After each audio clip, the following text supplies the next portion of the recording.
At our last summit, it was an honor to visit St. John's, Newfoundland, which has a very special place in my heart because this is the place where my husband landed at the 9/11 attacks. And it was a time where my husband and later on me, we felt the warmth and the hospitality of the people of Newfoundland firsthand. Now, dear Mark, I've seen the beauty of Alberta in Kananaskis. You have indeed a vast country, and I'm happy to see more of it.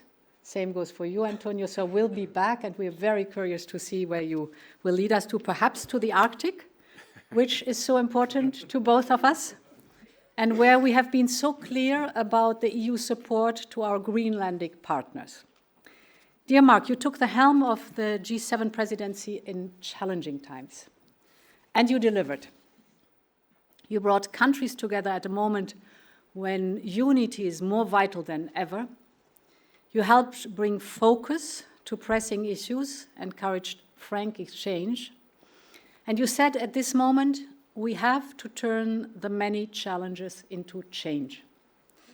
That is what we are doing today as we meet here in Brussels. As the saying goes, hard times reveal true friends. In these challenging times, we're taking huge steps forward to deepen our strategic partnership. And let me start with defense. Canada and the European Union have been working closely on this for years, both bilaterally and in NATO. Canada has been leading NATO's enhanced forward presence in Latvia since 2014. You're making Europe's eastern flank stronger and safer. And today we're stepping up our cooperation. As you said, we signed a security and defense partnership. It will strengthen Canada's role in Europe's rapidly evolving defense architecture. And it's just the beginning. We will now swiftly launch talks on Canada's access to a joint military procurement instrument. We call it SAFE. It's 150 billion euros. And together we will define where our cooperation can have the most value added and where we should channel joint investments. It will be good for our industries, it will be good for our people, and it will be good for the transatlantic security too. And of course it will be good for our continued support to Ukraine, because the more we invest in the highly innovative Ukrainian industry, the more the industry will be capable and the better Ukraine can defend itself. Dear Mark, Canada has shown incredible generosity to Ukraine, training almost 45,000 troops, welcoming the refugees. Today, Ukraine needs our support more than ever, and you made it clear in Kananaskis last week. We are determined to explore further sanctions to maximize pressure on Russia to come to the negotiation table. So far, the European Union and its member states have mobilized almost 150 billion euros. The friends of Ukraine, all of us, we must now plan for more support for 2026 and beyond.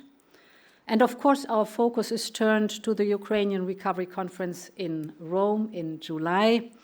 And as a key member of our donor platform, Canada is contributing significant financial support to Ukraine, crucial assistance for reconstruction projects, as well as invaluable technical assistance.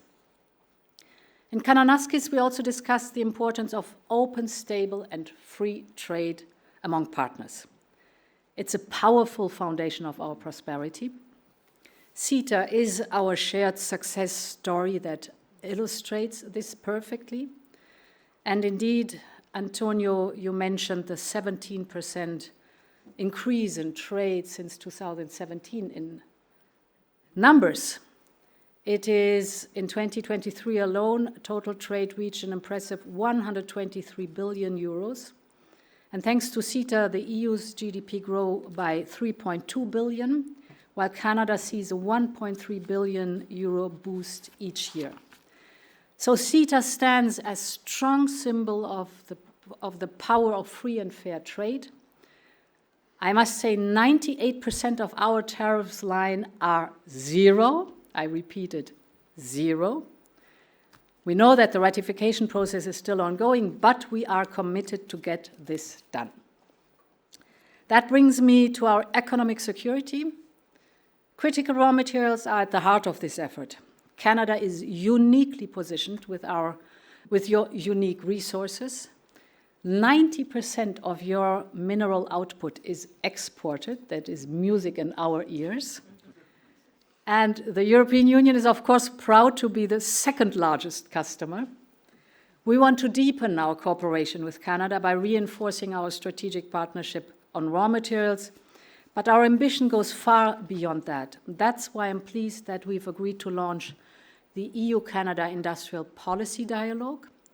That is a forum that will provide an opportunity for business leaders, government ministers, and commissioners from the European Commission to meet so that they can explore first-hand ways to strengthen our transatlantic supply chains in critical sectors, for example, sectors like clean technologies.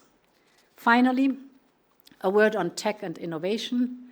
We're home to world-class talent on both sides of the Atlantic.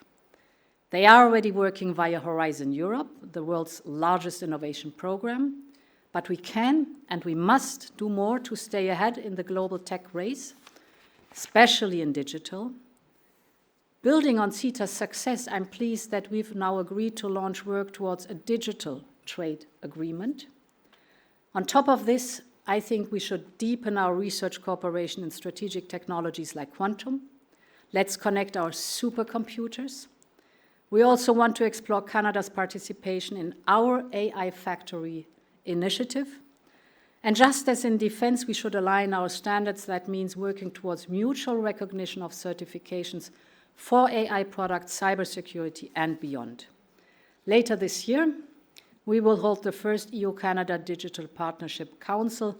It will give us the opportunity to go further. Dear Mark, thank you again for this great and productive summit. It's not over, we still have the dinner. This is the beginning of a new chapter in a long-standing friendship between Europe and Canada.